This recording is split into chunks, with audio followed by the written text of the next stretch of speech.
Chapter 1 The Feud I will not fight, said Samson, but nobody should insult me if we see any Montagues.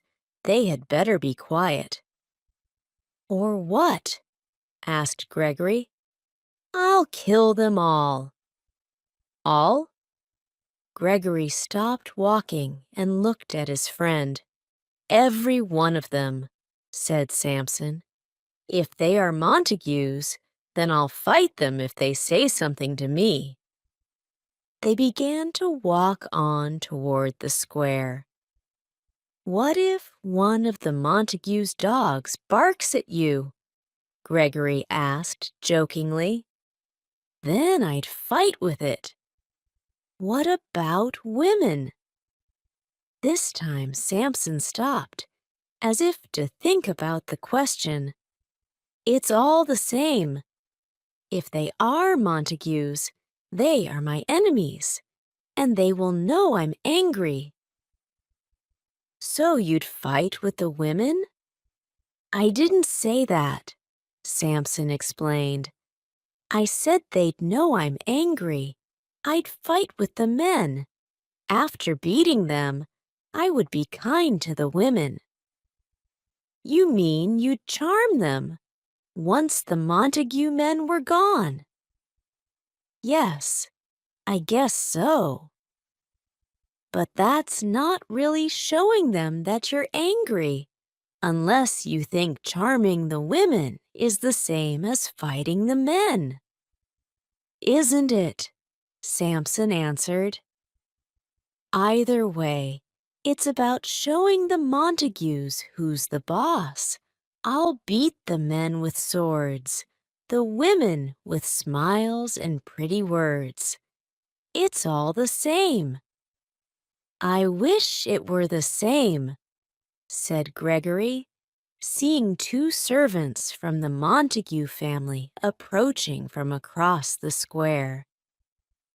Then you could just smile and say kind things to these two and be satisfied. Samson watched the two men strut through the square. I can think of nothing kind to say. The two men began to walk toward Samson and Gregory, looking at them with angry eyes.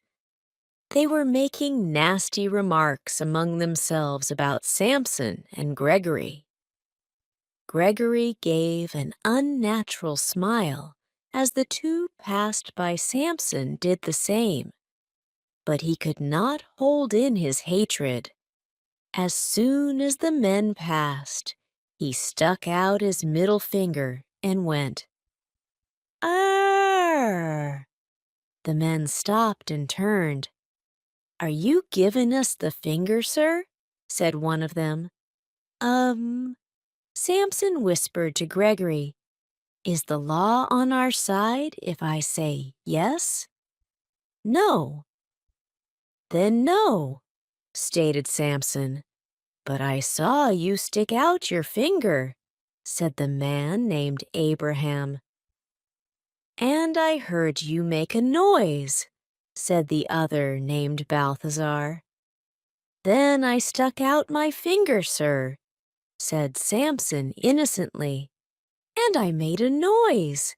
What about it? That's just like a man from the Capulet family, isn't it? Said the other man, making rude gestures to honest people, and then too cowardly to confess to it. Just like a Capulet, agreed Abraham. Cowards, every one of them. There's no reason to call anyone a coward, said Gregory. I'll show you who's a coward, said Samson. As he grabbed his knife, he accidentally pushed Gregory into Abraham. You saw that, Balthazar? He attacked me, shouted Abraham. It was too late to keep the peace. All four men wrestled in the street. A crowd gathered and began shouting and cheering.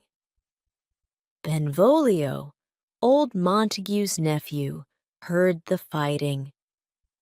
He didn't really like the feud between his family and the Capulets. He knew that all this hatred would only result in death, and death in more hatred. But he knew the only way to stop the fighting was to jump between the angry men. Therefore, he drew his sword and ran toward the 4 men fighting in the square. "Peace! Put your weapons away!" Benvolio shouted as he pulled the men off each other. A tall man walked forward. He pulled out his sword and touched the point. It was Tybalt, Capulet's nephew, an arrogant man of 30. He was very arrogant, but he was also the best swordsman in Verona. "Tybalt," said Benvolio, "put your sword away. I'm trying to keep the peace. Please help me." "Peace?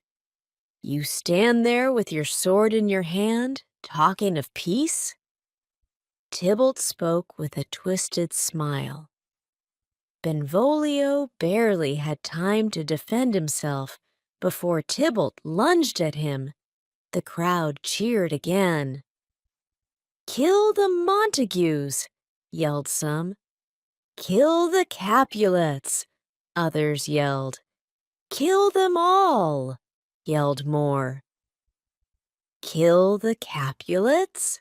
murmured an old man who was walking out of a nearby church. It was Capulet, holding on to his young wife's arm. "Give me my sword." "Sword?" his wife scolded. "You need a cane, not a sword." "I know it's Capulet." Another old man hobbled across the square. It was Montague. "Lead me over to him," he said. "How can you fight? You can barely walk," said Lady Montague. Then the crowd went silent as some horses neared. Escalus, the Prince of Verona, and his soldiers rode toward them. He circled Tybalt and Benvolio. The onlookers hurried off. "Rebels!" roared the prince. "Throw your weapons to the ground." Tybalt and Benvolio did as the prince commanded. "Now," Escalus said, "where are the people responsible? I'm talking about the 2 older men, Capulet and Montague." He searched the streets and found the 2 old men. "You, Capulet, and you, Montague, stand in front of me." The 2 old men came forward. "You are leaders in this city and are supposed to be moral, but instead of teaching the people how to be noble, you force them to participate in your pointless feud. Well, I've been patient for too long." He drew his sword. "If your feud ever disturbs the streets again, you both will pay for it with your lives. Do you understand?" They both nodded. When Montague's people returned to their palace, Lady Montague spoke to Benvolio. "My Romeo wasn't in this fight, was he?" "No," said Benvolio. "If Romeo wasn't with you, then where is he?" "The last time I saw him, madam, was this morning. He was lying on the garden wall, and he looked so sad." "Oh, my poor Romeo." Lady Montague clasped her hands. "Do you know why?" "No, madam. I went over to him, but he ran away. I also have seen him in the garden looking sad. I've asked him why, but he said nothing to me." Lady Montague smiled sadly.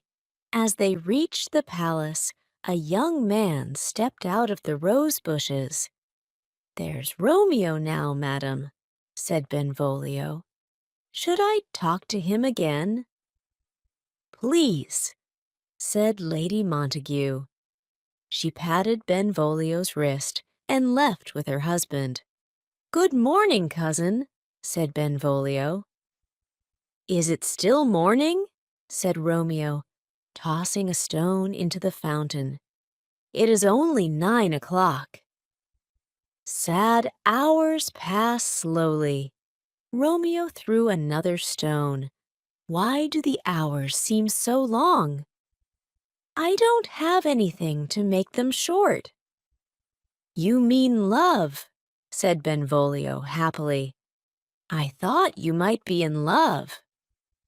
Romeo threw more stones into the fountain. "Out!"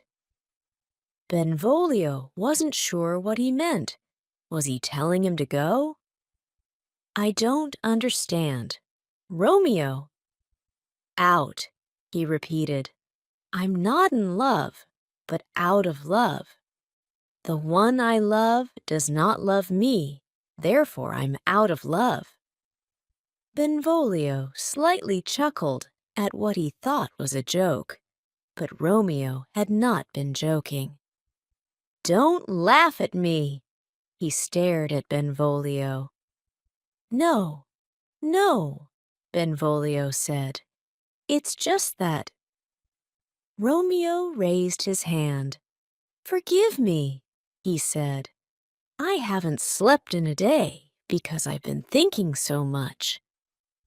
Then he noticed the blood on Benvolio's face.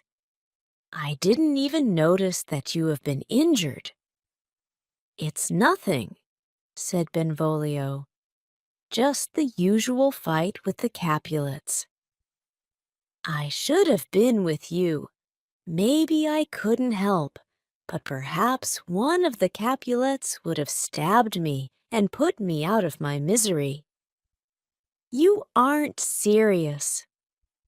But something in Romeo's eyes said he was. "I hate to see you like this." "Hate!" Romeo yelled, grabbing Benvolio. "Hate to see me in love. Then you hate me." He shook his cousin. "Maybe you would rather see me in hate. Is that it?" Montagues love to hate, fight, and kill. But whether we love to hate or love to love doesn't matter. It's all the same passion, and it will kill us all the same. Benvolio didn't like what Romeo had said. After all, he had risked his life to stop a fight earlier. But he knew that Romeo was right, and that the problem with the family was because of excessive passion. He also knew that Romeo possessed that same passion. He wanted to help his cousin. "Can you tell me who it is that you love?" "A woman," he mumbled. "Yes," said Benvolio. "Who?" "Rosalind," said Romeo. "Rosalind?" Benvolio brightened. "Things may be all right. I know she will be at a party in the Capulet's house tonight." "In the Capulet's house? My father's enemy? I cannot enter the Capulet's house. I will surely be killed, although that may not be so bad." "Cousin," said Benvolio, "Mercutio, one of our friends, is invited to the party. We can go with him. We will wear masks so no one will recognize us." Romeo looked up happily. Not ready to die yet, eh? Benvolio was glad to see Romeo look a little happier. But I warn you, there will be so many pretty girls there that you will forget about Rosalind. Oh, Benvolio, there is no one more beautiful than her, and I would not want another. Believe what you want, said Benvolio. Just get ready for the party.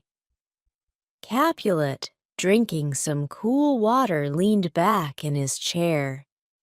I'm glad that Montague has to follow the same rules as me. Both of us will die if either of us breaks the peace. He laughed. Break the peace? That's funny. Why? Asked Capulet's kinsman Paris. Because the two of us are too old to break the peace. Old men like us should be able to stay out of a fight. That's true, sir, but what about your young kinsmen? They don't always think clearly when they are angry. Yes, said Capulet. The young think with their hearts and not their heads, but they will listen to their elders. Let's hope so, said Paris. You both are such gentlemen.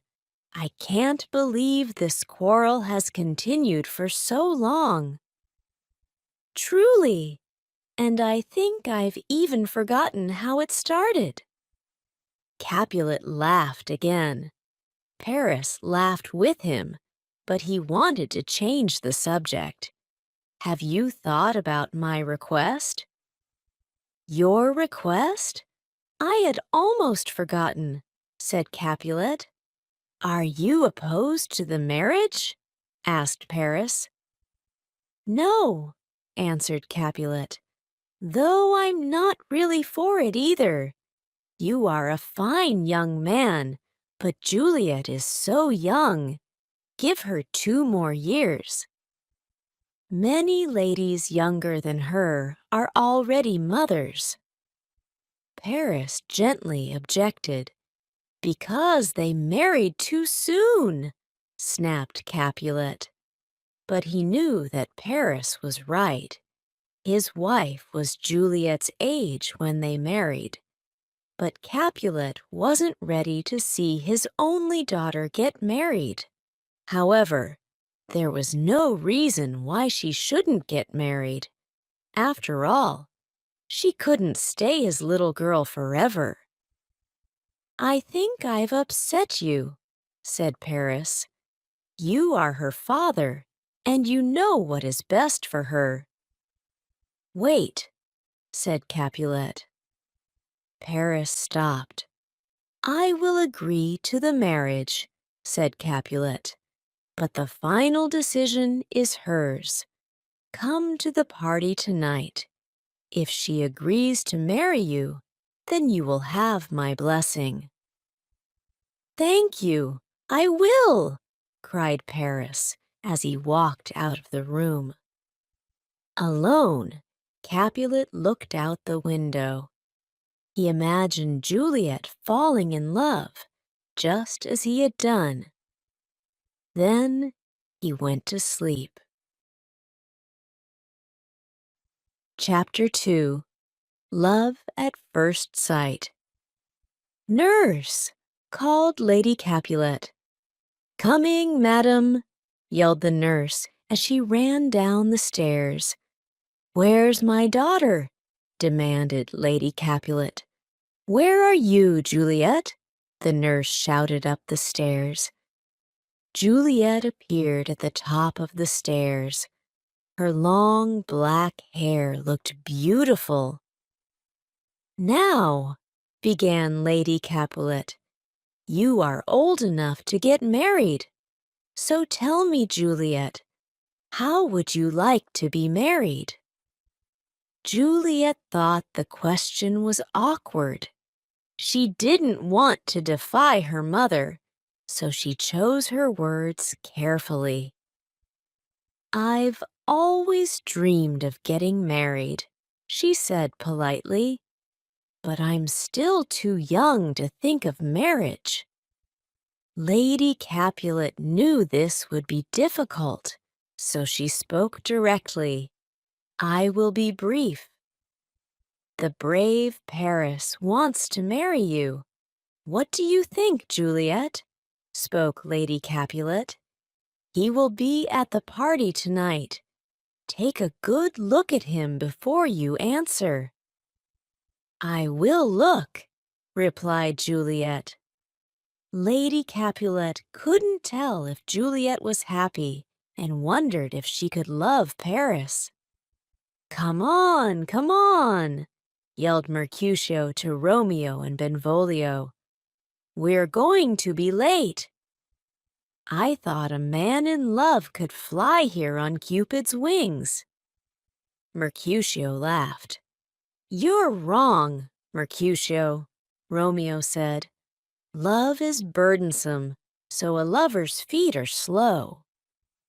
"Does that mean you can't dance tonight?" Mercutio asked. "If I was in love, I would dance." "Well, we don't have time to talk. We're already late. I'm sure we've missed dinner, and we'll miss the dance if we don't hurry," said Benvolio.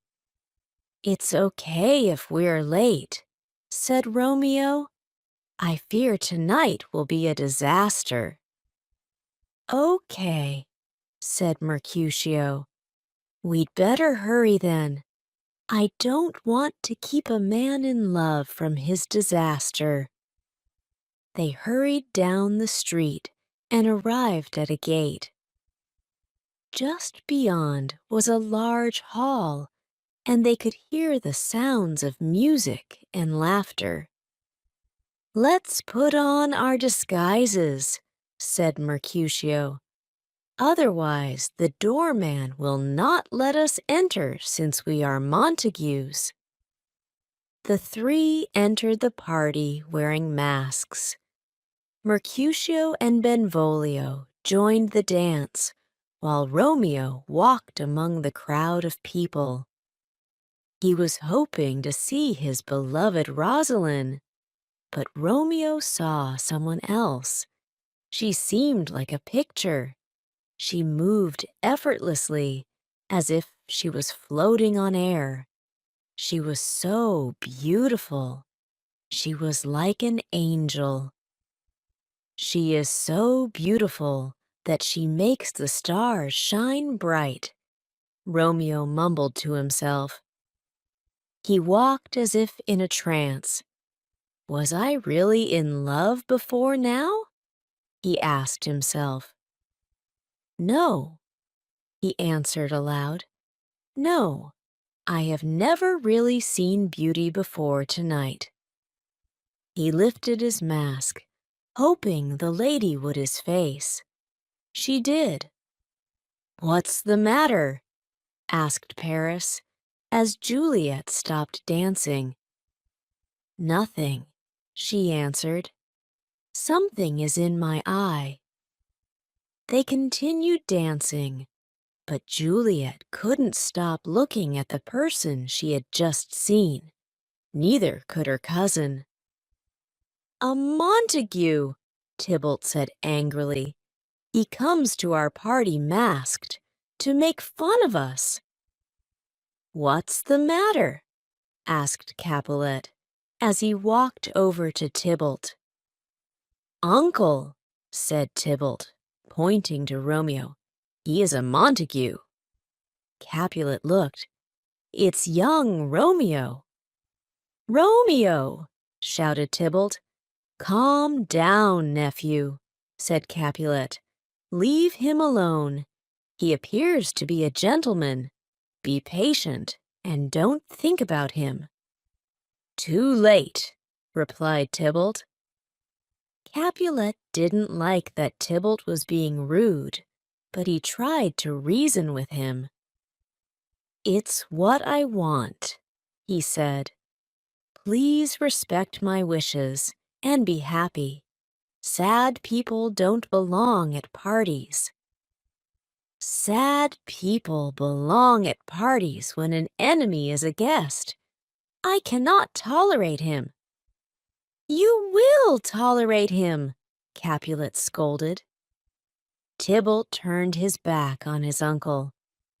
How can you turn your back on me? Shouted Capulet, grabbing Tybalt and spinning him around. I'm the master here, and I said to leave him alone. It's terrible, muttered Tybalt. It is, but you're being childish, said Capulet. Childish? I'm 30 years old, answered Tybalt. Will you be a man if you cause trouble with my guests? Their voices became loud. The musicians stopped playing, and the guests stopped dancing. Excuse me, my lady, said Paris to Juliet. If I'm to be your husband, what your family does affects me. I had better see what the problem is. Of course, answered Juliet, but she didn't even hear what he said. It was good that he was leaving, though. Capulet noticed that they were being too loud. There's nothing to be concerned about. Please continue dancing and having fun, he declared. Then he pinched Tybalt's cheek and told him to go and dance. Tybalt pretended that it was nothing. He bowed to his uncle and walked away bitterly.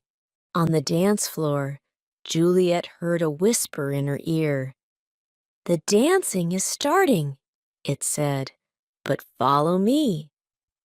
Where to? She turned and saw Romeo. Even with a mask on, he was the most handsome man she had ever seen. She followed him to a private spot. Romeo removed his mask and took Juliet's hand. Your hands are gentle, he said. You are like an angel, and I would like to give you a tender kiss. Juliet felt excited as the blood rushed to her head, but she kept calm. Angels have wings and often fly away, she said. Then she gently laced her fingers through his and held his hands tightly. Romeo shivered. The sensation of her touch was amazing.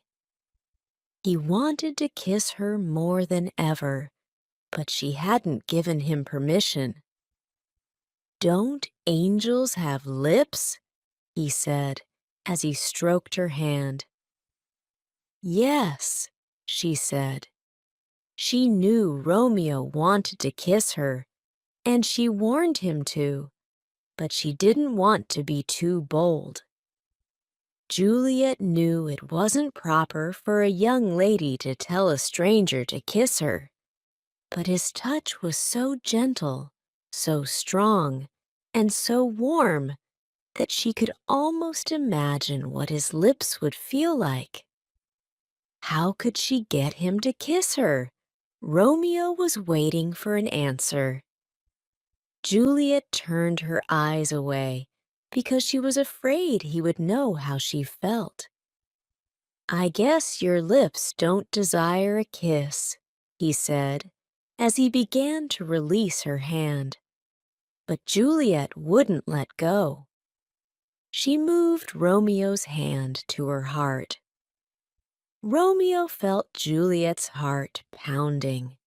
She looked so amazing that he felt like he would melt away if their lips touched. Yet Romeo couldn't believe what he did next. He kissed her. Madam, yelled the nurse, pushing her way toward them. Madam, your father and Paris are looking for you. Juliet stepped away, still staring at Romeo. Romeo put his mask back on. Who is her father? The nurse recognized Romeo. This is Juliet, and her father is the owner of this house. She is a Capulet? Said Romeo, as you are a bachelor, interrupted Benvolio. Come, he whispered, we've been discovered. We have to leave before there is trouble. There is already trouble, said Romeo. Who was that gentleman? Asked Juliet. The most handsome man I've ever seen, answered the nurse. Is he married? Asked Juliet. No, but he might as well be. Juliet stared at the nurse. What do you mean? His name is Romeo Montague, the only son of your great enemy. Of course, he would have to be a Montague, said Juliet. She didn't explain, but thought deeply of Romeo. She knew right then that her whole world had just changed. She could no longer live in her old world, the one without Romeo. That Romeo was her enemy only made her feelings stronger. She knew at that moment that the world, and not her love, would have to change. It was simple. So, she said, my only love has come from my only hate. What's this? Love? Whispered the nurse. My baby girl is in love? Juliet! Came a call in the distance. It was Paris or her father. Juliet didn't care. Tell them I've gone to bed. Chapter 3. The Secret Wedding. Romeo was thinking strange thoughts. He couldn't go home. He needed to see Juliet again, but he could not go to her house. Yet there was nowhere else to go. He walked in the night back to the house of his father's enemy. He climbed the garden wall and waited. He crouched in the bushes. In an upper room, lit by a single candle, was the shadow of a woman. What light is in the window? Whispered Romeo. The door slowly opened, and Juliet stepped onto the balcony. It is my angel, gasped Romeo. Oh, it is my love. Oh, if only she knew how much I loved her. Juliet carried a candle and set it on the balcony. She looked into the darkness, and her lips moved. She speaks, whispered Romeo. Then she spoke. Ah, me! Oh, speak again, my angel, said Romeo softly. He could see her breathing. He wanted to run to her, climb up the balcony, and hold her. But he feared that once she knew his name, she would hate him. Juliet spoke again. Oh, Romeo, Romeo, why are you, my sweet Romeo? Forget that you are a Montague. If not, just say you love me, and I'll no longer be a Capulet. Romeo fell backward. Had he died? Was this heaven? He stood and looked. Juliet was still there. It is only your name that is my enemy, Juliet said. What's a Montague? It's only a name, and a rose would smell just as sweet if it was given another name. Romeo, forget your name and be only mine. Romeo couldn't endure it any more. I will be only yours, he cried, coming forward. Just be my love, and I will never be Romeo." "Who's there?" said Juliet, stepping back. "I don't know how to tell you who I am," said Romeo. "I hate my name because it is the name of your enemy. I haven't heard you speak much, but I know the sound. You are Romeo and a Montague. How did you get here?" she demanded. "And why?" "The walls are high and hard to climb, and it's dangerous if anyone funds you here. It was because of love that I jumped over the walls, and a person can do anything for love." Love! Romeo had said love. She wanted him to say it again, but she was afraid. "I'm afraid someone will find you here." "Let them find me," said Romeo.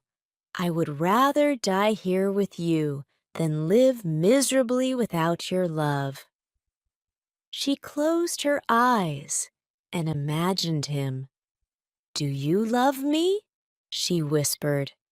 "I love you more than words can say," answered Romeo. "Madam!" came a voice from within the house.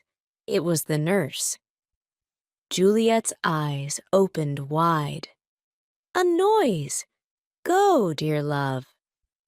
Romeo began to tiptoe away, but Juliet didn't want him to leave. "No, stay." Juliet leaned over the balcony. "What can I do to make you happy?" "You can give me your heart, and I will give you mine." "I gave it to you before you asked." Juliet smiled. "My love is boundless and as deep as the sea. The more I give to you, the more I have." "My lady!" shouted the nurse. "In a minute!" yelled Juliet. Then to Romeo she said, "If your love is real and you want to marry me, please tell me." "I do want to marry you," said Romeo. "When?" "Tomorrow," promised Romeo boldly. "I'll come myself." "No," said Juliet. "It's too dangerous. I'll send my nurse. When will you be ready?" By 9 o'clock tomorrow." "It will seem like 20 years till then," she said. "But I will endure it. Go now." Romeo stepped away. She blew a kiss. "Good night, good night." "Parting is always sweet sorrow, but I will see you tomorrow." He could almost feel her kiss touch his lips. "I will not sleep until then," he said, and then disappeared into the night. Friar Lawrence was working in the garden. Ah! He breathed in the smell of fresh flowers. "The earth is a wonderful thing," he thought.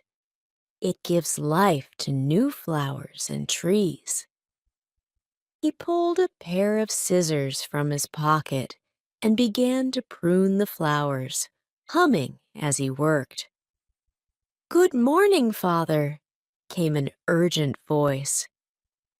Friar Lawrence turned and saw Romeo. "My boy," he said, "what are you doing up so early in the morning? I've never known a young man to wake up so early." He smiled warmly. "Or maybe you did not go to bed last night." "I didn't go to bed, but I got the sweetest rest anyway." "Were you with Rosalind and resting without sleeping?" Friar Lawrence asked. "Rosalind? I have forgotten all about her." "That's good, my son. But then, where were you?" dancing with my enemy," Romeo exclaimed. "That's where I forgot about Rosalind and learned what true love is." Friar Lawrence rubbed his eyes. "You're confusing me, Romeo," he said. "Speak directly." "I love Capulet's daughter," said Romeo, "and she loves me. We've just met, but our love is everlasting. We have sworn to marry. You must marry us today." "Marry you?" Friar Lawrence shook his head. "You cried for Rosalind only yesterday. Now you say you will marry another? Didn't you scold me for loving Rosalind?" "I scolded you for idolizing her. Didn't you tell me not to love her?" "Yes, but not to fall in love again so quickly. You are too passionate." "Don't we all live by passion?" "We live by reason," insisted Friar Lawrence. "We die by our passions." "Well, then praise me for being reasonable. I now know you were right about Rosalind. I wasn't in love with her. But Juliet is perfect, and it's reasonable to love perfection, right? You must marry us." Friar Lawrence looked out at the sunrise. He couldn't believe what he was hearing. How could he marry someone so young and naive? And without the parents' consent? "Father," asked Romeo impatiently. The friar didn't answer. He continued thinking.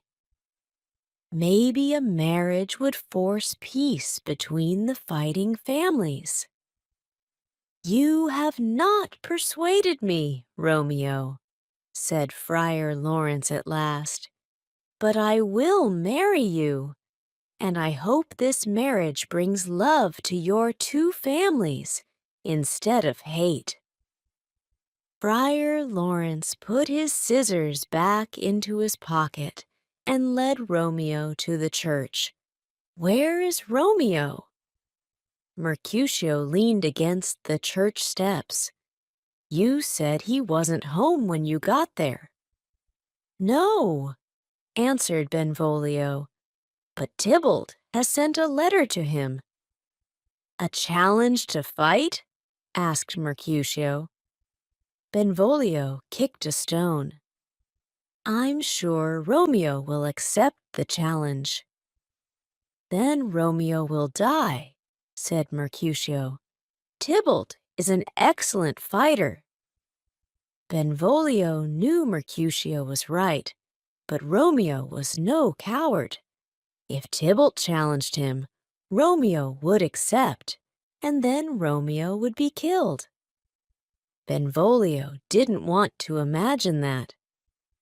"I'd feel better if we knew where he was," said Benvolio. "There is our poor lover now," pointed Mercutio. "Romeo!" cried Benvolio. "Why did you run away from us last night?"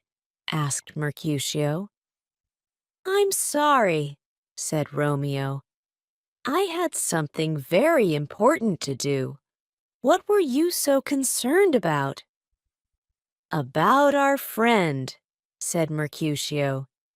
"He's been so worried about love lately. We thought he might have done something terrible."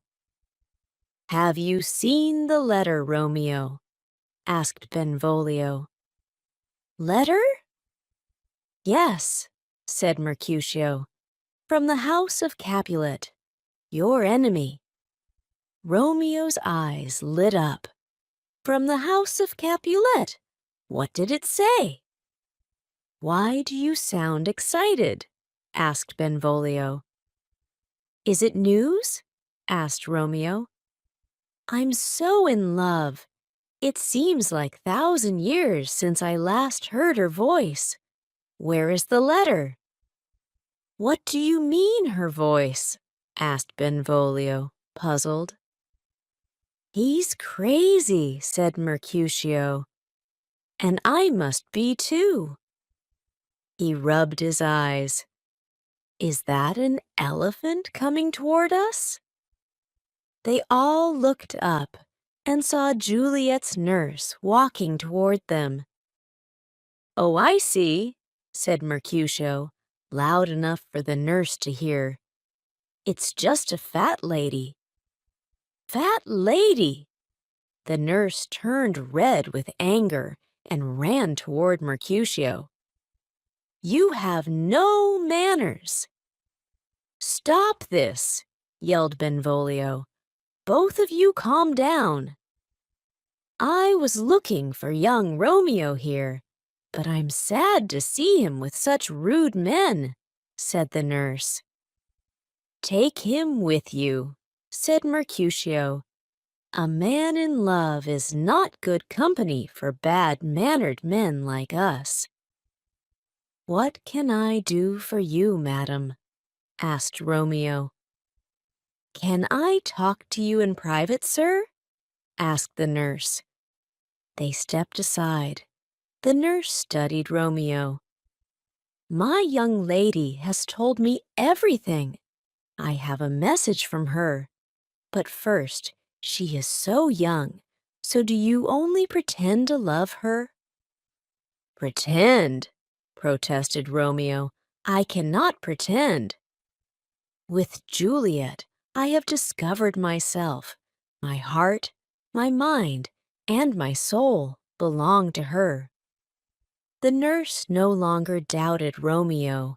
She looked into his dark eyes. He was so handsome. Romeo interrupted her stare. "Are you happy with my answer?" She blushed. "My lady loves you, and she is very precious to me. What is important to her is important to me. Oh, dear Romeo," she said, "you're going to make Juliet very happy." Romeo smiled. "I plan to," he said. "I've talked with Friar Lawrence, and he has agreed to marry us. Create a plan and bring Juliet to the church so we can be married." "Married," said the nurse. "How beautiful!" "Bring her as soon as you can." Juliet paced back and forth in her bedroom. She was so impatient. "I sent her so long ago," she thought. "Why is she so slow?" She sat down, but stood up again. The nurse had been gone for over 3 hours. How long does it take to walk to the town square? The door blew open, and Juliet heard footsteps coming up the stairs. "Oh, here she comes!" cried Juliet. She opened her bedroom door. "Oh, what happened?" she begged. "Did you meet with him? Why do you look so sad?" "Just a minute," said the nurse as she reached the top of the stairs. "I'm out of breath." Juliet shook her. "Tell me, is it good news or bad news?" The nurse pinched her cheek. "You told me his face was more handsome than anyone's, but his hands, his feet, and his whole body are better too." The nurse fell onto the bed. Juliet jumped on top of her. I know," she snarled. "But what did he say about our marriage?" "He said something about it." "Oh, you tease me," cried Juliet. "Am I going to be married today or not?" The nurse grinned. "You didn't want to get married with Paris so quickly. Why are you so eager to marry this Romeo?" Juliet stood up and straightened herself. "I'm not eager," she said. But what did Romeo say? Do you have to go to confession today? Stop teasing me. Tell me what Romeo said. Juliet was frustrated and fell onto the bed. The nurse felt sorry for her. Okay. I was only teasing you. A young woman that is going to get married can forgive me. She smiled. Married? The word echoed in Juliet's head. Now, if you want to make any confessions, you have to go to church. There you will find a young man who is eager to marry you. She smiled again. Juliet gasped. Juliet hugged the nurse. Thank you, she cried. Let's go right now. Friar Lawrence was preparing Romeo for the wedding. He wasn't sure if this wedding was the right tiling to do. Marrying two young people without their parents' permission was not right. He wanted this marriage to bring the two families closer together, but he wasn't sure if it would. Will they get angry? Will they get angry with me? He thought. Amen already, said Romeo. He was impatient from waiting on Friar Lawrence. Calm yourself, Romeo, scolded Friar Lawrence. You need to live and love moderately. If not, neither love nor life will last long. But he knew Romeo wouldn't be calm. Neither would Juliet. Then Juliet came running toward the church. I should send both of them home, thought Friar Lawrence. But he knew he couldn't do that. Good afternoon, Father, sang Juliet. She jumped into Romeo's arms. Juliet, cried Romeo, holding her, please tell me you love me as much as I love you, and how happy you will be after we are married. I love you so much that words can't describe it, she said and kissed him. Okay, enough, said Friar Lawrence, separating the two. Let's hurry with the wedding. Friar Lawrence took them to the altar. Then he quickly performed the wedding ceremony. When he was through, he left them to pray, and he went to the garden to think. The nurse found him there. Romeo isn't welcome in Juliet's house, she said, nor she in his. What are they going to do? I haven't thought about that, replied Friar Lawrence. Maybe they can tell their parents soon. Father, the nurse smiled. They are newlyweds. They want to be together. You are like a mother to Juliet. You should have thought about this problem before the wedding, snapped Friar Lawrence. You married them, she replied. You should have thought about this problem too. They need our help, so how can we solve this problem? Asked Friar Lawrence. Their parents will kill us if they find out about this. We have to keep it a secret for a while. But we have to give these two time to be man and wife together. I'm sure they'll be okay after a while. Right, agreed Friar Lawrence. Take Juliet home. I'll help Romeo find a way to go into her bedroom tonight. That should solve the problem for a while. We'll worry about the parents later. Chapter 4. The Sword Fight in the Square. A messenger came and gave Benvolio some news. It was the Capulets. They were looking for Romeo. "Tybalt is really angry," Benvolio said to Mercutio. "I think we should get out of here." "I won't go," said Mercutio. "I don't want to be here when they come," insisted Benvolio. "I don't want to get into a fight." Just then, Benvolio saw Tybalt and some of his friends making their way across the street. "Oh no," said Benvolio. "Here come the Capulets. Let's go." "I'm not worried about them," replied Mercutio. It was too late to leave. "Good afternoon," said Tybalt. "Can I speak with one of you?" "Speak with us?" said Mercutio. "That's a strange way to ask someone to fight." "I will fight if you give me a reason," answered Tybalt, putting a hand on his sword. He stepped closer. "Mercutio, Romeo was with you last night, right? Where is he now?" "Do I look like a slave?" asked Mercutio. "Am I supposed to answer your every question? Even if I did know where Romeo was, I wouldn't tell you." Tybalt drew his sword.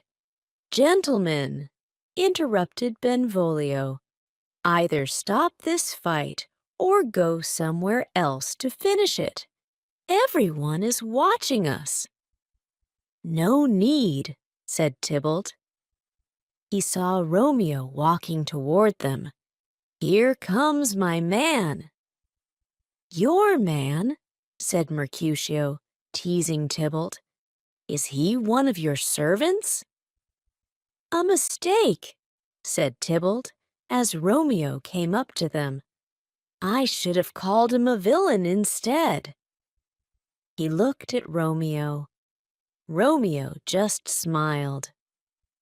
"Tybalt," he said, "I love you, so I will forgive your anger. You will soon learn that I'm not a villain. Until then, goodbye." Tybalt thought Romeo was just making fun of him.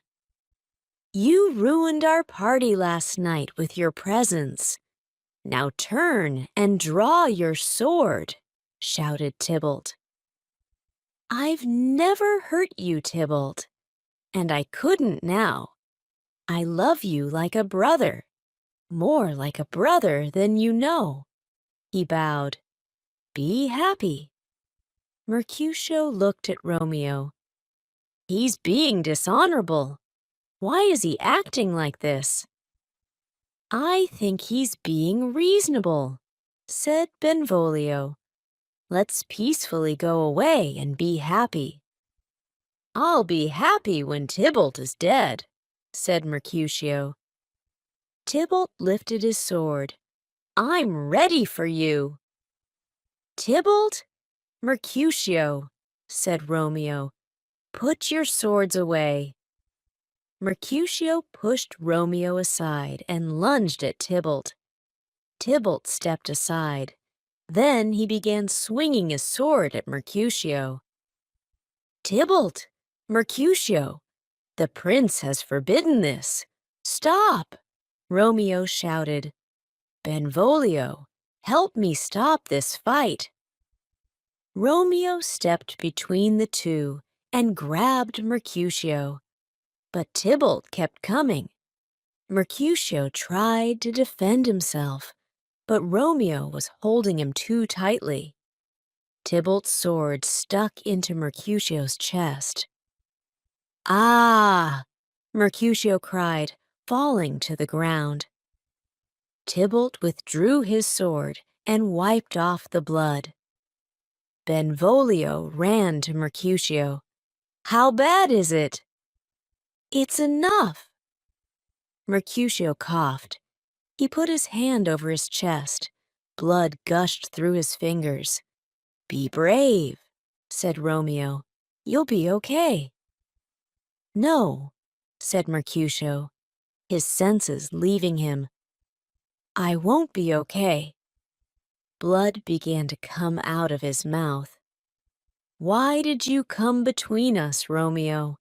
I couldn't defend myself." Romeo looked into his friend's eyes. "I was trying to stop you." "You stopped me, all right," Mercutio gasped. "He has killed me." "I'll take him to the doctor," said Benvolio. As he prepared to lift him, he felt his pulse fade away. "He's dead," he said. Romeo stared at Mercutio. "My friend was killed because of me," he thought. "And Tybalt teases us all. Oh, Juliet, I wish I could have married you one day later. Then Tybalt would not be my cousin, and I could take revenge on him." Romeo became so angry that the love and tenderness that he had felt began to disappear. In a second, he forgot about Juliet, about his marriage, and about the future. He wanted justice. He wanted revenge. He picked up Mercutio's sword. "Romeo," said Benvolio, "put the sword away. Here comes Tybalt." Romeo didn't put the sword down. "So you've returned to see Mercutio's dead body, and to see us cry at your feet. No. Oh, Tybalt," he yelled. Tybalt strutted up to Romeo. "You poor little boy," he said. "Do you want to die just like Mercutio?" "My sword is strong," Romeo said, and he struck at Tybalt. Tybalt blocked Romeo's blow with ease, but Romeo pressed on with incredible speed. Tybalt tried to keep calm. He tried to make it appear as if he could easily defend against Romeo's attacks. It soon became clear that he was not fighting a man, but an avenging angel. Romeo swung at Tybalt so violently that he could no longer feel his arm or the sword. He kept raging forward. As he did, he saw Tybalt's eyes change from being confident to panic and then to horror. Suddenly, there was no more ringing of swords, no more shouting. The vicious face of Tybalt became peaceful. It was then that Romeo saw how much he looked like Juliet. He watched Tybalt fall to the ground. "Let's get out of here," yelled Benvolio. "Tybalt's dead. The prince will kill you all if he finds you here." "Oh, I'm a fool," he said. "They are coming," Benvolio screamed. "Romeo, get out of here." Juliet stood on her balcony. She watched the sunset. "Please leave us, sun," she chanted. "Quickly become dark so that Romeo can come into my bedroom. Then we can hold each other all night." The nurse slipped through the curtain and out onto the balcony. She looked worried. Juliet knew something was wrong. "What's the matter?" "He's dead," she said. Juliet almost fainted. "My Romeo? My love? Dead?" "No," said the nurse, but the truth wasn't much better. "No, Tybalt is dead, killed by Romeo. and Romeo has been banished by the prince. Did Romeo really kill Tybalt? Juliet could barely speak as she started to cry. There are no honest men, replied the nurse. I hope something bad happens to Romeo. Juliet became angry. Don't say that! He killed your cousin. How can you defend him? Should I loot my husband? My cousin would have killed Romeo, but my husband is still alive. Juliet tried to stop crying. So why can't I stop crying? I should be glad that Romeo is still alive. The tears came again. Banished. He will never come to Verona or me again. Romeo stood up when Friar Lawrence returned to his room. Well, father, what news? What did the prince decide? Lawrence removed his jacket and hung it on the coat rack. A gentle judgment, he said, knowing that Romeo would not agree. Not death, but banishment. Banishment! Romeo cried. Banishment is worse than death. Please say death. Friar Lawrence knew Romeo was saying this because of his love for Juliet. The prince could have killed you. He didn't. The prince is being kind. There was a loud knock on the door. Hide yourself, Romeo, said Friar Lawrence. Romeo hid as Friar Lawrence opened the door. It was the nurse. Good afternoon, Friar, she said. Is Romeo here?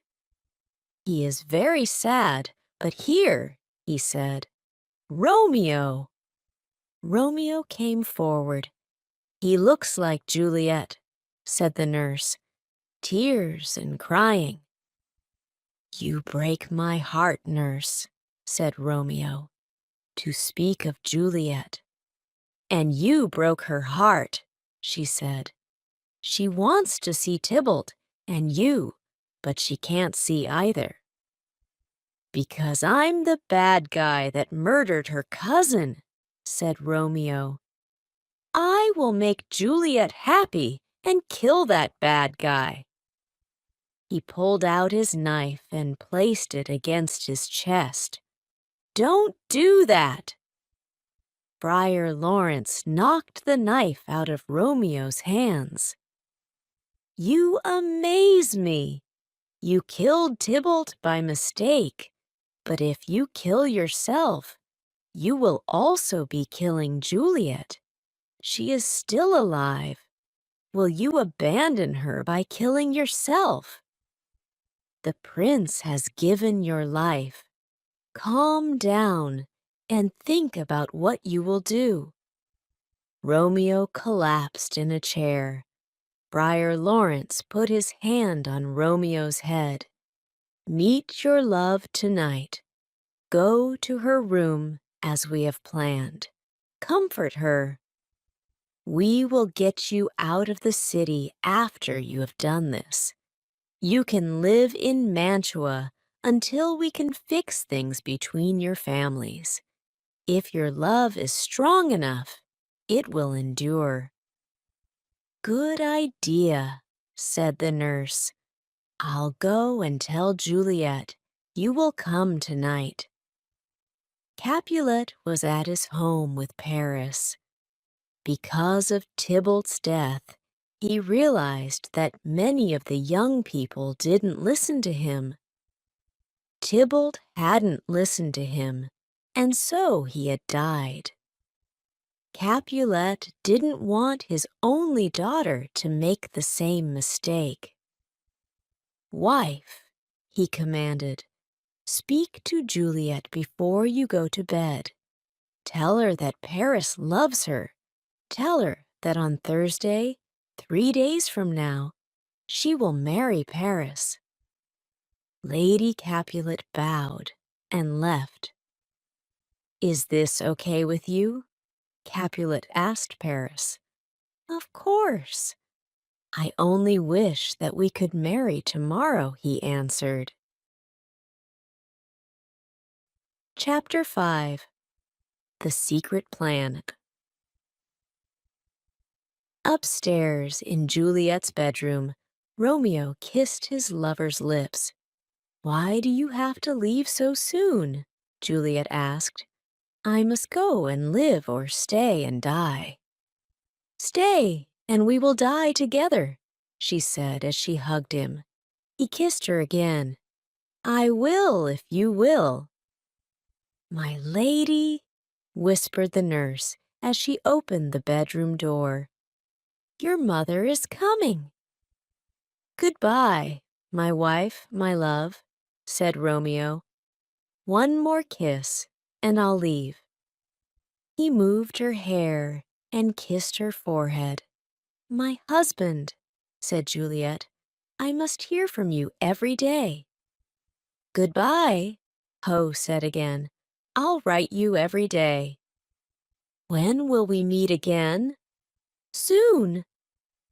"Hurry," cried the nurse. "I'm frightened," said Juliet. "Trust me," Romeo said. He kissed her and climbed down the balcony. "How are you, Juliet?" Lady Capulet asked, opening the door. "I'm not well," said Juliet, dressing quickly. "Still crying over your cousin's death?" Lady Capulet asked. "We are all upset." Her mother then gave her the news. "Next Thursday morning, you will marry Paris at St. Peter's Church." "No, I will not," Juliet yelled before she had time to think about what she was saying. Lady Capulet was angry. "You disobey?" "I mean," Juliet said, "it is impossible." Footsteps were coming up the stairs outside the bedroom. "Your father is coming. Tell him yourself." Capulet came into the bedroom. "Father," Juliet said, "I cannot marry Paris." "But I desire you to marry him," Capulet said. "I understand, but I cannot." "Do my desires mean nothing to you?" "They are very important to me, but I'm unable to marry Paris." "How can you disobey me?" yelled Capulet. "Am I the master of this house? You will marry Paris next Thursday." "Please, father," cried Juliet, falling and grabbing her father's ankles. "You've always let me make my own decisions. Please, let me make my own decision now." "Decisions? I'll give you a decision to make. Marry Paris next Thursday, or never look at me again. Don't speak, just do it," he said. Juliet cried and held her mother. Lady Capulet pushed her away. "Your father is only doing what's best for you. Don't speak any more." She left Juliet alone with the nurse. "How can we prevent this? Say something. What can I do?" The nurse didn't have an answer. She knew if Juliet was gone, she would have no job and wouldn't be able to support herself. "Nurse," pleaded Juliet. "All right," she said. "Here is my advice. Romeo's banished and can never come back. He's the only one that knows you're married. Well, I know, and Friar Lawrence knows, but we won't say a word. Do you understand? If you marry Paris, only Romeo can challenge the marriage, but he won't. because he will never come back to Verona. Juliet was shocked. "Are you serious?" She looked into the nurse's eyes. "It's the only way," she said. "Paris will make a lovely husband." "Thank you, nurse," said Juliet stiffly. "You don't have to say anything else. Go tell my mother and father that I will marry Paris." The nurse felt sick to her stomach as she watched Juliet go to the door and hold it open. The girl was like her own daughter. Juliet had come to her for help, and all she could do was lie. What was worse, Juliet knew that she had lied. "I said I will do it, nurse," said Juliet, crossing her arms. "So you may go. I will go to Friar Lawrence in the morning and confess my sins." Meanwhile, Paris was at the church talking to Friar Lawrence. "Thursday is too soon," said the friar. "That's what her father wants," said Paris. "But what does Juliet say?" "She is too upset because of her cousin's death," Paris explained. "But her father says she will marry me." "I'm sorry," said Friar Lawrence, "but you are hurrying this wedding, and you don't even know what Juliet thinks. I don't like it." "Friar Lawrence," came a voice. Friar Lawrence looked down the path and saw Juliet running through the garden. "Oh, someday she will call my name and run to me like that," said Paris. Friar Lawrence ignored him. "What is it?" She froze when she saw Paris. "Nothing, father," she said. "I have come to make confession. Hello, Juliet." Paris bowed. Juliet bowed and looked at Friar Lawrence for help. "Paris," he said, "you must give us time alone." "Of course," he said. "Juliet, I will see you on Thursday." He waved goodbye and walked away. "Oh, Juliet," said Friar Lawrence, "I hear you must marry Paris on Thursday." Juliet looked at him. "Certainly, Friar. You will prevent this from happening." Friar Lawrence looked at Juliet. "Please understand." "I see how it is," said Juliet. "First my nurse, and now you. You married Romeo and me, but now you won't prevent this second unlawful marriage." She angrily walked away, but stopped short and turned. "You amaze me, you older people. You are so brave when there is nothing to fear, but when there is trouble, you run away. Is this the wisdom of older people? Well, I was prepared for this." She pulled out a knife. "Juliet!" exclaimed Friar Lawrence. "What are you doing?" She put the knife against her heart. "Since you will not help, this knife will solve our problem." "Wait!" cried Friar Lawrence. "There is another way." "How?" Friar Lawrence thought quickly. "Here," he said, pulling some flowers from his garden. "I will make a potion from these flowers. The drink will cause a death-like sleep. When you are at home alone in your bedroom, drink this potion. You will feel cold and sleepy. Even your pulse will stop. Later, when your family takes your body to your family tomb, I will come and get you. I'll tell Romeo of this plan by letter. He will come too. Don't be afraid." A determined look came over Juliet's face. "Give it to me. I'm not afraid." Friar Lawrence went into his kitchen and prepared the poison. The nurse put Juliet's wedding dress on her bed. "You'll be a beautiful bride," she said. "Paris is a lucky man." Capulet and his wife stood on the side. Juliet looked at them. "I'm happy to have a great father and mother." She gave a half smile and bowed. "You are a perfect lady," said Capulet. Juliet moved the wedding dress and sat down. "Please excuse me and leave me alone for the night. I must pray." "Let's go.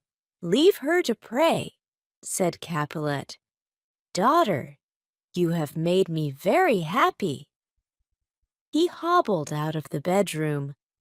"Should I wait beside you tonight?" the nurse asked.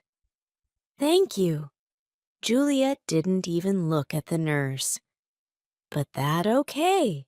You've done enough for me already." The words hurt the nurse's feelings. "I would do anything for you. You know that," the nurse said softly. "Then leave me," Juliet said. The nurse walked out of the room. "Get some sleep," said Lady Capulet. "You will need it." She left. Juliet silently closed the door and took out the potion Friar Lawrence had given her. She held it tightly. She had a thought. What if she woke up before Romeo came? Wouldn't she suffocate in the family tomb? Worse, what if, surrounded by horrible images of death, she became crazy? What if, waking up beside Tybalt, she became mad? What if— "Enough of what ifs," she whispered. "This is the only answer." She put the bottle to her lips. "Romeo, I drink this for you." She drank. Her throat burned. She gagged. Bright lights appeared before her. Her body went numb. She felt herself falling. And then, nothing. Before dawn, the nurse woke up and went to Juliet's room. "One word of encouragement," she mumbled. "That's all. Surely Juliet will listen to me." She opened Juliet's door and tiptoed to where the young lady was sleeping. She put her hand on her cold forehead. Her scream woke up the entire house. Chapter 6: The Lover's Tragedy. Balthazar's hand shook as he opened the door of Romeo's apartment in Mantua. "Ah," Romeo said, "news from Verona? Do you have a letter from the friar? How's my father? How's my Juliet?" "Her soul is with the angels," answered Balthazar. "Her soul is always with the angels," Romeo smiled. "But what about the rest of her?" "Her body is in the Capulet's tomb." Romeo rose from his desk. "What do you mean?" "I saw her body in the tomb. She is dead." "That can't be true." "I wish it weren't true." "Go, Balthazar. Get me a horse. Meet me by the city walls. I will leave tonight." "Please, don't go, sir," said Balthazar. "You are angry, and nothing good will happen because of this." Romeo gathered his things and packed them into a bag. "You are mistaken. This is not anger. It is a reasonable response to these events. Now go and do what I told you." Balthazar left. "Juliet," said Romeo, "I will lie with you tonight." But how? He wondered. Then he remembered. There was a man in Mantua who sold strange drugs. He threw his bag over his shoulder and walked out. As soon as he walked out, a monk arrived at Romeo's apartment. "Hello," he cried. "I have a letter for Romeo." "Hello. It comes from Friar Lawrence, and it's very important. Is anyone there?" "Hello?" No one was there to answer. Friar Lawrence stayed hidden as he walked to the Capulet's family tomb. By looking at the moon, he could tell that it was almost midnight. That meant that Juliet would wake up soon. He didn't want to think about Juliet waking up in a cold tomb surrounded by dead bones. He walked faster until he arrived at the crossroads where he instructed Romeo to meet him. There was nobody there. He waited for a long time, but there was no Romeo. Finally, he saw a man walking toward him, but it didn't look like Romeo. Who else would be coming to the graveyard at this time of night? He thought. "Who's there?" called Friar Lawrence. "Friar Lawrence," returned the voice. "Is that you?" "Friar John?" asked Friar Lawrence, squinting to see who it was. "Yes," said Friar John. "What are you doing here?" asked Friar Lawrence. "Where is Romeo?" "That's what I came to talk to you about. Did you take the letter to Romeo?" "I never got the chance to," said Friar John. "I was stuck at the customs house. By the time I got to Mantua, Romeo was gone." "Oh, no," said Friar Lawrence. "I'm sure he has heard about Juliet's death by now and has, dear God, what has he done?" "You seem upset, my brother." "Go to my house," Friar Lawrence said. "Wait there in case Romeo shows up. Tell him Juliet is alive." Friar John didn't really understand, but he did as he was told. "Wait here with the torch," said Paris to his servant.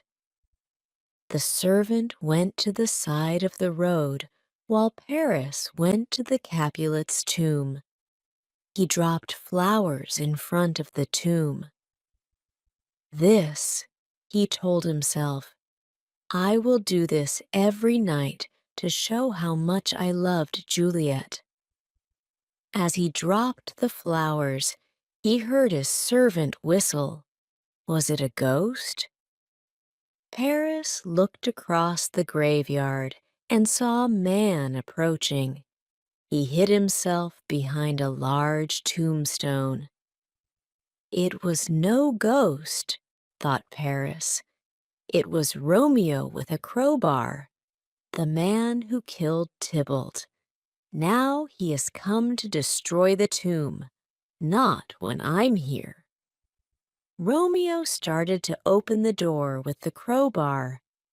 "Stop right there, villain," Paris commanded, stepping forward. "Don't try to stop me."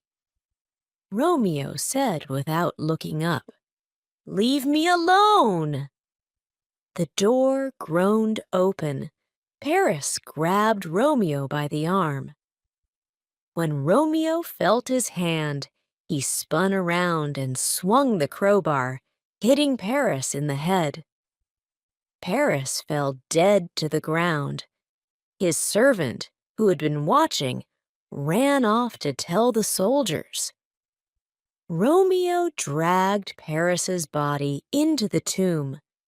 There on a stone, he found Juliet's body. Romeo fell to his knees. "Oh, my love, my wife," he said, "you are still so beautiful, even in death." He brushed the hair back from Juliet's face. "You are the last thing I want to see on this earth." He pressed his lips against hers. Then he opened a small bottle. "Here is to my love," he said as he drank the poison. The drug was quick. He placed his lips on Juliet's once more. "With this kiss, I die." His body shook, and then he died. "Who's in here?" called Friar Lawrence as he entered the tomb. He lifted his torch and saw Paris dead on the ground. Then he saw Romeo dead at the base of the stone where Juliet was lying. "If only I had been here 1 hour earlier, then I could have saved them both," he mumbled. Juliet groaned. "And now Lady awakes." Juliet rose up, and so Friar Lawrence. "Friar," she said, "where is my husband?" Horses could be heard in the distance. "I hear some noise," said Friar Lawrence. "Let's leave right away." "Where is Romeo?" demanded Juliet. They could hear voices coming closer. "I cannot stay," whimpered Friar Lawrence. "Romeo is dead on the ground. Paris is also dead. Now come on." "You may go," she said, kneeling to examine Romeo. "My lady, I have to go." "Then go," Juliet said. "But I cannot." Friar Lawrence looked at Juliet and then ran out of the chime. "What's this?" thought Juliet. "A bottle in Romeo's hand. It's poison." She looked at the bottle. "You drink it all and didn't leave any for me." She took the knife from Romeo's belt. "I cannot live without Romeo," she said, and she stuck the knife into her heart. She fell on top of Romeo just as the prince rushed in. Montague followed him in, and so did Capulet and his wife. "The peace in my city has been broken." The prince looked at the two old men. "I'm sure that this is because of the hate you have between your two families." More torches were brought in. "What happened here?" demanded the prince. A captain entered and whispered into the prince's ear. The prince nodded. "All right then, bring the suspicious man in."